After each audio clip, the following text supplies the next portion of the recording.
국민의힘의 약속 파기로 민생 추경의 여야 합의 처리가 무산될 상황입니다. 국무총리 인준 거부로 국정의 발목을 잡더니 이제는 민생의 발목을 잡고 있는 국민의힘의 행태가 참으로 아쉽습니다.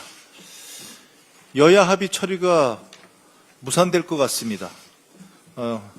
지난 과정을 되돌아보면 국민의힘의 약속 파기는 이미 정해진 수순이었다는 의심을 지울 수 없습니다. 추경 심사를 위해서는 예결위원장을 선임해야 하는데 국민의힘은 법사위원장 등 상임위원장 배분 문제로 목리를 부린 바 있습니다. 본격적인 추경 심사에 들어가자 국민의힘은 하루가 아닌 이틀 동안 종합정책 질의를 진행해야 한다며 회의를 파행시켰습니다. 국민의힘은 이틀의 질의를 보장하면 추경을 여야 합의로 처리하겠다고 약속한 바 있습니다. 민주당은 대승적견지에서 질의 일정을 하루에서 이틀로 늘려주었습니다. 그러나 오늘 새벽 1시 30분쯤 합의 처리는 불발되었습니다. 민생경제 회복의 골든타임은 지금도 조금씩 흘러가고 있습니다. 민주당은 오직 국민, 오직 민생만 생각하겠습니다. 추경을 7월 국회로 넘기지 않을 것입니다. 오늘 본회의에서 민생경제 회복의 마중물이 될 추경을 통과시키겠습니다. 오후 본회의까지는 아직 시간이 좀 남아 있습니다. 이제라도 국민의힘의 각성과 결단을 마지막으로 촉구합니다.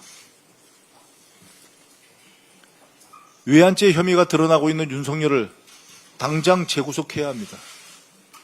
윤석열의 지시로 인해 10월과 11월 평양의 무인기를 침투시켰다는 내용이 담긴 군 장교의 녹취록이 나왔습니다. 처음 의혹이 제기됐을 땐 사실 쉽게 믿을 수 없었습니다. 외환죄는 국민에 대한 배신이자 국가에 대한 반역입니다. 만약 북한이 군사적으로 대응했다면 남북 간의 무력 충돌이 일어났을 것이고 대규모 재앙이 발생했을 것입니다. 그 피해는 말로 다 표현할 수 없습니다. 다른 무엇보다 국방의 의무를 다하고 있는 우리 20대 청년들이 제일 먼저 가장 많이 희생되었을 것입니다. 더 이상 무슨 이유가 필요합니까? 내란 속의 윤석열을 당장 재구속하십시오. 윤석열은 자신의 사익을 위해 군 통수권을 남용해서 국민의 생명을 위협하고 국가의 안위를 위태롭게 한 자입니다. 외환죄 혐의만으로도 재구속 사유는 충분합니다. 내란 특검의 단호한 조치를 강력하게 촉구합니다. 이재명 정부는 역시 일하는 정부입니다. 어제 이재명 대통령님의 취임 30일 기자회견이 있었습니다. 이재명 정부는 유능한 대통령과 일하는 정부의 모습이 어떤 것인지 한 달 만에 국민들께 보여드렸습니다. 이재명 대통령님은 취임 직후 G7 정상회의에 참석해서 정상회교를 복원하고 무너진 국격을 회복시켰습니다. 여야 대표 초청 오찬, 추경 시정연설, K문화 주역과의 대화, 광주 전남 타운홀 미팅, 기업인 간담회 등 격이 없는 소통으로 정치를 복원하고 준비된 행정가의 면모를 유감없이 보여주고 있습니다.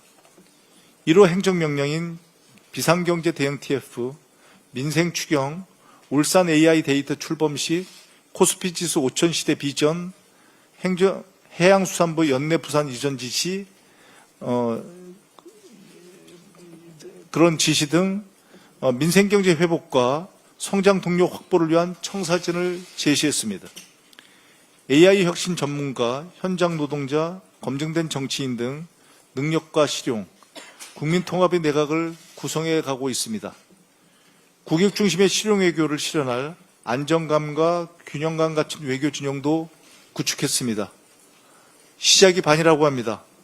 시작을 보면 끝을 알 수 있다고 합니다. 60%에 육박하는 국정 수행 지지율은 지난 한 달의 평가이며 제대로 일을 해서 성과를 만들 것이라는 국민의 기대입니다. 이재명 정부는 반드시 성공해야 합니다. 그것이 국민이 살고 대한민국이 사는 길입니다. 민주당은 이재명 정부와 국민의 성공을 위해 전력을 다하겠습니다.